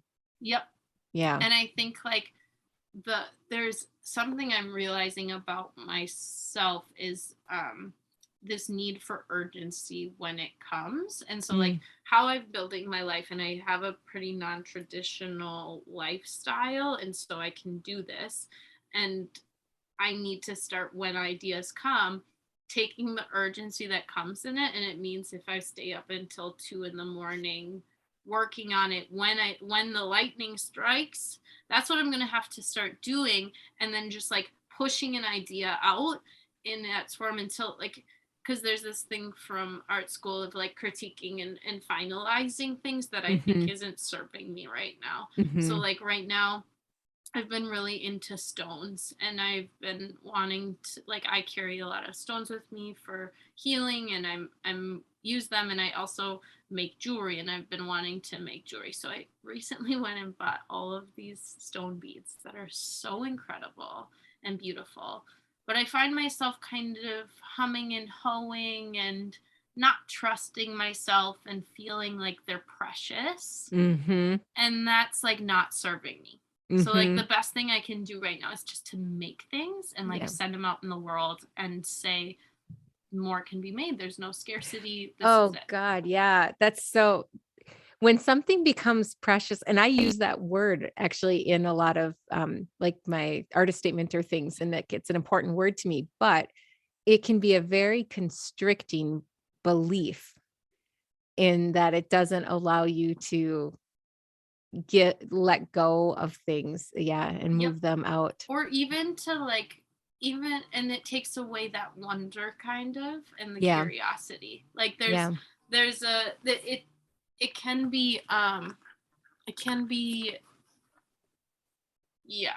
I think and I that's another thing from art school that Mm, I feel like it's ready to release. And like those are just like the little acts of creativity that I need to tend to help me make that bigger work physical yeah. in time. Like I think because like this jewelry that I want to make, I think it kind of excites me, and it like is a way to support myself with skills that I have that I've invested in myself, Mhm. and then also make something I enjoy and like give that back to others who I think they'll enjoy. but it's not, again, not the deep work. Yeah. But it's a way to support my lifestyle and then like kind of nurture this thing. Yeah. So I think those are little things I'm trying to do, but that pace is really, it's so different for all of us. And like knowing myself and knowing how my ideas change and my interest changes so much, I need to snap on that urgency and just like make all night if I need to and drink coffee and just know I can sleep for 2 days after that. Like, right. that's me. That wouldn't work for someone who like you who has I couldn't a family. do that. You can't, you have to be really structured. Your structure doesn't work for me. If I have to wait till next Tuesday to work on my project, I'm done with it. Like, and having a family forced me to have extra structure or different structure, I guess I would say, than what my natural like structure would be. Like I was a 2 a.m., like a 9 a.m. to 2 a.m. worker in the studio before I had children. Wow. And like that I can't. No. Like people rely on me. You don't have a choice. No. Yeah. And but like I know I'll come back to it. I'll get access to that again. And maybe I'll have retrained myself to this way that I am right now, that I won't go back to that. But I always tell myself, don't worry, that will be available sometime again. Totally. Yeah. And like you've had this time, and I think this is the perk of grad school, right? Like that time. Where, like the time and the accountability. And that's the thing from school you miss, right? Like there's a critique day, there's a deadline. Something's going to be on that pedestal. Like something is going to be on that pedestal, even if it's terrible. Like, so it's like with, so far away from that, the accountability is gone. But I think that, it'd be great to grow myself into pace like you have. Well, I think we grow into sometimes the things that are required or asked of us to do. And then sometimes we grow into the things that we build for ourselves. Yeah. So it's internal and external. It is internal and external.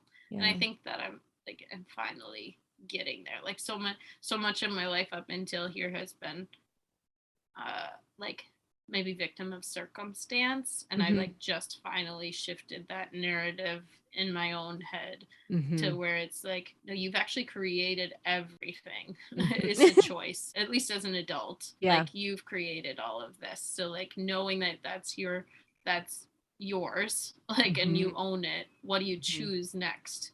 You're realizing your own agency. Yeah, exactly. Something I didn't know I had. Like that's something that came from yoga teacher training, which is sounds really naive and silly, but like I think that's something that's passed down and taught. Like you have to be taught your agency sometimes, and if you're not shown it or taught it, then you have to learn it on your own. It takes some time sometimes. There's this really sweet movie that was made on Disney's app, Disney Plus, but it's called Timmy Failure. Some people might know it, but there's this absolutely endearing scene with the little boy who's Timmy and his mom, and they're talking about his agency.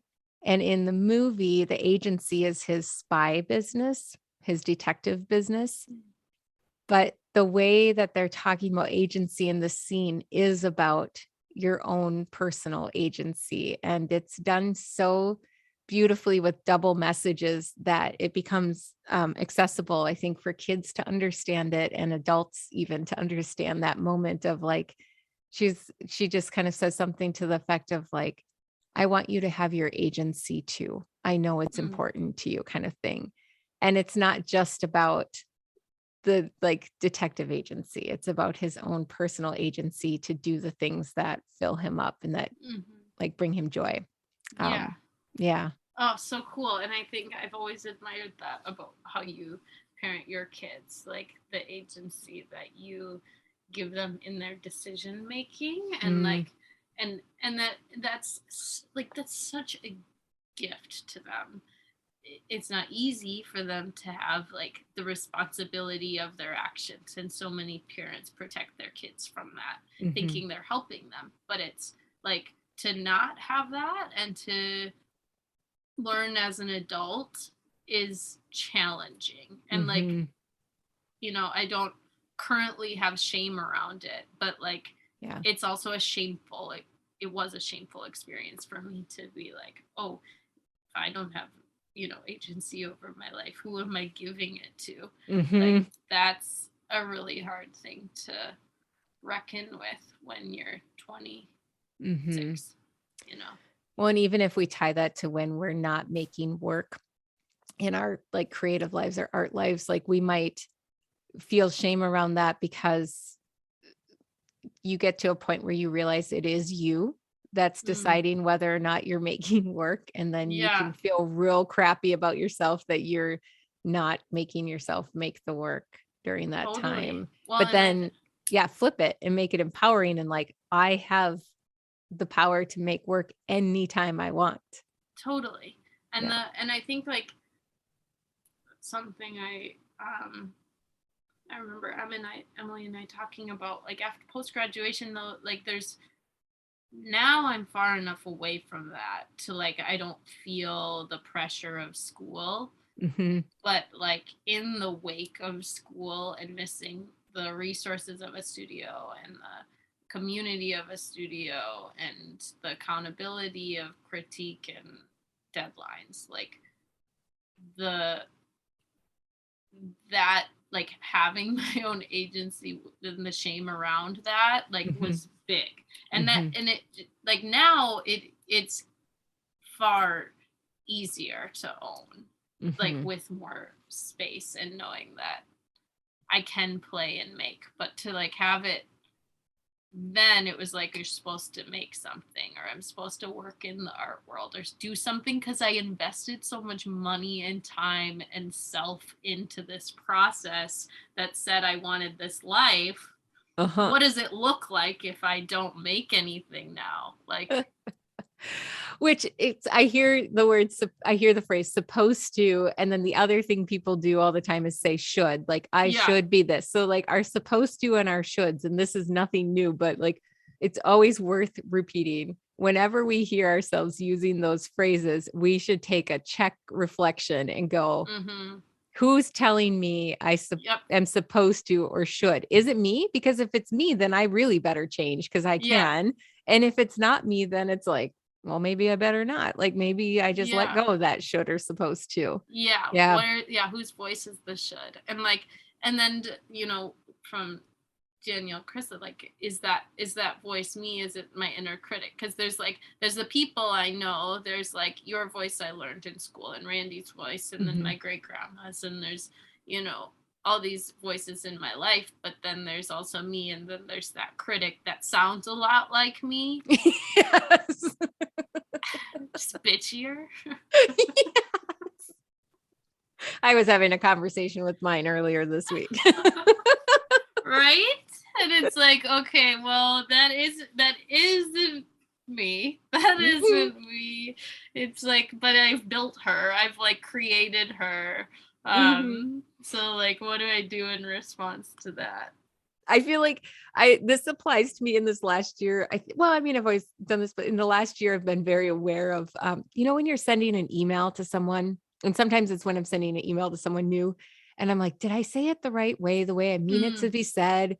And then I'll hear that voice that's asking and questioning those things, which sometimes an editor is good in your head, but then I'll just be like, the other voice goes, just hit send. Just hit send.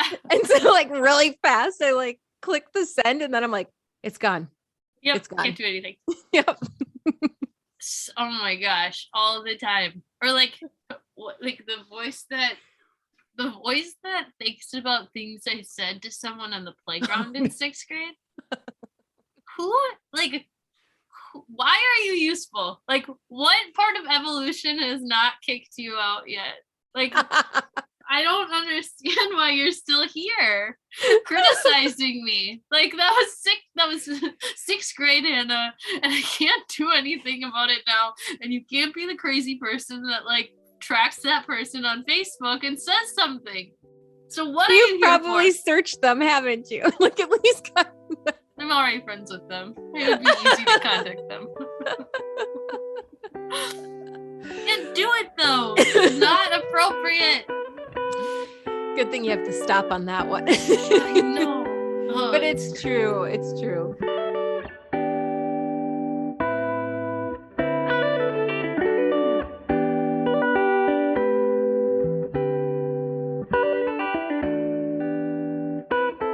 Well, I'm just looking at our time and I think we better wrap up. So I have a series of questions at the end, and we're just going to kind of do those, and we can talk as we do them too. So there's no rush to the pace of this section of the questions. But one thing that I want to ask you, and we're going to talk about your mix of songs, your studio mix. So first though, here's what I'm going to ask you is to finish this sentence. When I don't know what to create or make, I dance. That's like a really good way to make energy move through my body and get out of my stuckness, or I pinch a pot, or just like doodle something senseless. Nice. And then I asked you to share 5 songs that you could listen to on repeat in the studio or wherever. They're just songs that maybe kind of come back to you. And so I'm going to read your 5 songs. And then after that, I want to know if you can share how these songs contribute to your creative flow. So your songs are Boa Sorte by Vanessa de Mata and Ben Harper. This next one, Nadukalandala. I honestly have no idea how to say it. Okay. It'll be on a playlist and we'll put it in the show notes so somebody can look it up. But that's by Bangwizi, I think, maybe Mabandoa. Falling Water by Maggie Rogers. Shake It Out by Florence and the Machine. And All I Want to Do by Sheryl Crow. How do these contribute to your creative flow? Or like, why are these the songs that come back to you or you come back to as repeat songs?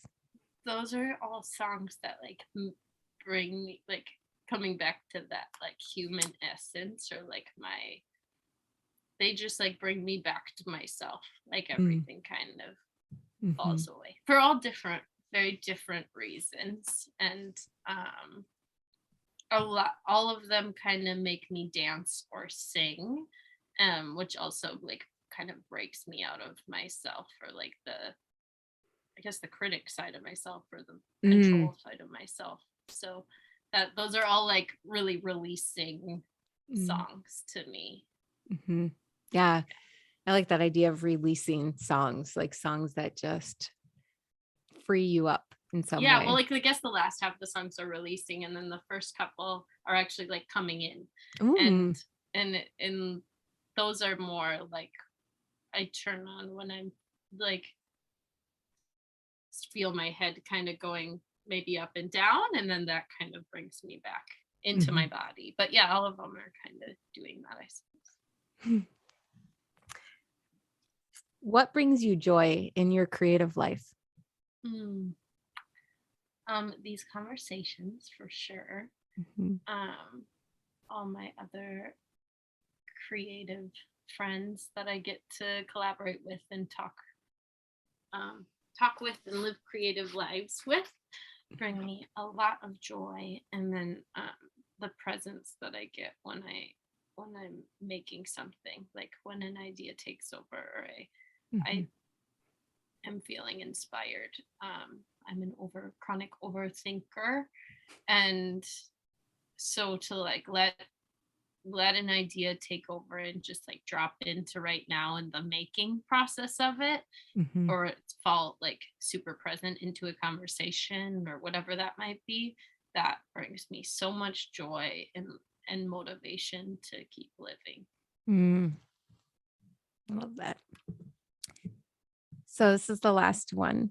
Finish the sentence. My creativity is. My creativity is boundless. Certainly is. That's a good word and a very abundant in the way that it's an abundant word. It brings more, Yeah, brings in it's more. an invitation. Oh, yeah. There we Yeah, go. I was thinking as like it's that's what I want my creativity to be. And I think that like my creative life is now just begun to be intentional in a new way. And that's what it is. Like I'm working on manifesting it now. And I know that I can't possibly pin it down into physical form. So an invitation to whatever wants to come is the best I got. I think that is a beautiful way to end the idea that your creativity is an invitation. Thank you so much. Thank you for this conversation, Hannah. It was nourishing for me today. Oh, me too. It always is. We could do this for like years. We have done this for years, actually. We have. This is the first time we recorded it. So true. Oh, I'm so grateful for you. I am grateful for you.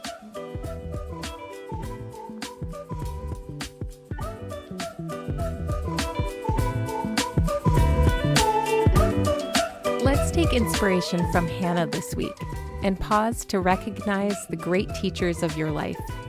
They might be people, experiences, places, and even your dreams. Maybe make a list of your great teachers and then add a few notes about the learning that came from each of them. And maybe even let one of your teachers know what they gave to you. This week, you also might consider thinking about your inspirations. What do they nourish in you?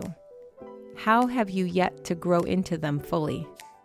To learn more about Hannah's work and practice, follow her on Instagram at _H_Kane, Kane and _. As always, thank you so much for listening. There are only 2 more episodes in season 1. I hope you'll join me for the rest of this inaugural season, and then again when we return for season 2 in 2023. If you enjoy the podcast, please share it, rate, and review wherever you listen to your podcast. Until next week, bye.